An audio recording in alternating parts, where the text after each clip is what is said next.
Hey, we're back with another exciting excursion into Incredible Hoax territory. I am Chris. I am Mark. And it's Donald's turn. The Don. Trump's turn. Yes, we're equal opportunity offenders on Ink Hoax. Ink Hoax. That offends me just calling it Ink Hoax. But I digress. What do we have for today? All right, election 2016. Now, the Republican side has the Trump train crashed? And what we'll do is approach this from both yes and no. Okay. If the answer is yes, that it has crashed, it means, I think, that he's failed to solidify his base, and two, he wasn't able to recover from the contentious primaries.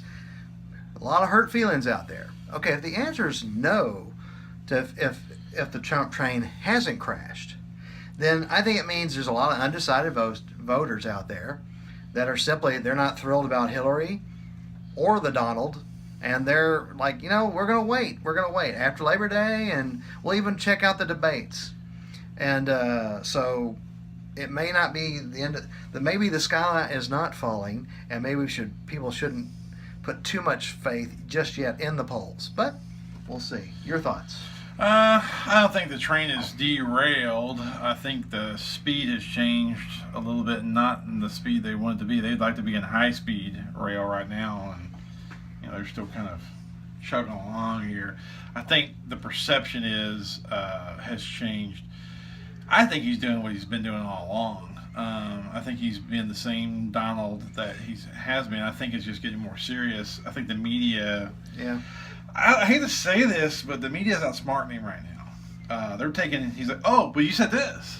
Mm. And they're twisting it, and they're making him look like he twisted it. So, yeah. And he puts himself in these bad situations. It's his own fault. At the end of the day, it's kind of like a football game where you're like, well, we just shot ourselves, those penalties, we lost ourselves. Well, it's still your fault. You still lost the game. You never lose the game because, like, oh, I just got screwed. No, you still put yourself in bad situations. Right. If you went out there and just blew them out, you wouldn't lose. Yeah. So I think he's put himself in a really bad situation. So at the end of the day, it's all his own fault. He's really careless with some words, and I think he has been a little slow to take the temperature of a few of his comments. I think the military family, the Khan thing, there's no way that made him look good. No. He should have not even addressed it. No. And he tried to outsmart it and say, well, look at the Muslim wife not talking. He should have just let it go and just not even acknowledged it. Let it go. He totally misread that situation. He totally misread it. They had him, and he should have just punted on that one. So things like that have come back to, like the 2A comment that was been twisted into a threat or whatever you want to call it. I mean, I think you could spin it to where he didn't mean it. I think you can spin it to where he did mean it. Again, he put himself in a bad situation. Yeah. I think he has got himself into a little bit of a mess.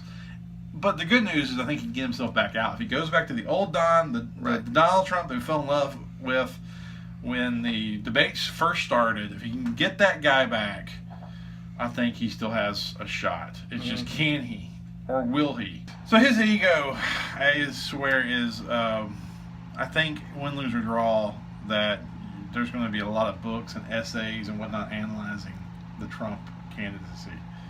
And I know why you're laughing. Forget that jump cut that just happened. That didn't really just happen. So, final thoughts. These aren't the droids you're looking for.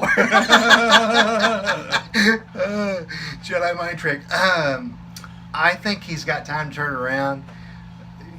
Do not, if I'm Trump's advisor, it's like, do not go after private citizens, period. There's never an upside. And not soldiers and soldiers' families. It's that, yeah, especially that. It's never good to go after private citizens. If they want to be Democrats and say something bad about you, let them do it. The people you need to worry about are the career politicians. They're fair game. Anyone else, you just leave them alone. There's no upside to do it. Yeah. Well, let's end it with this. When I speak in hyperbole a lot. When I speak in exaggerated cartoon-like terms. Whenever I have a conversation with people, it's the way I like to communicate. So I'll describe something to you and I'll blow it up out of proportion. Yeah. And if you know me, you know what I'm doing. Every once in a while, I'm talking to somebody, they'll take me literally. And I'm like, no, dumbass, don't take that literally. Yeah. It's the way I talk. I'm a Right, storyteller. I'm a storyteller. I have a visual mind.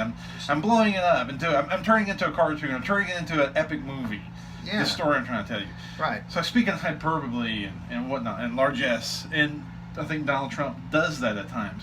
Problem is, not everyone thinks like he does. Right. And they're not as creative as he may be, or whatever, and a lot of people take him literally. Mm-hmm. And it took me a while to get it myself, but not everyone is a creative person. Some people just don't get it. And if you are creative, trying to communicate with people, somebody comes off. If you're creative, you think they're dumb, and they think you're an animal or a monster. Mm-hmm. So he's got to realize somehow to communicate better without Right. to the people that take him so literally. Mm-hmm. And I'm telling you from my own personal experience, it is the obligation of you, the talker, not the listener. Right. That's my final thought. Yeah. Those are good. That's a good thought. Just, less social media and more like disciplined speeches outlining what you're going to do. If doing that will turn things around, and I'll leave it at that. And with that, Discipline.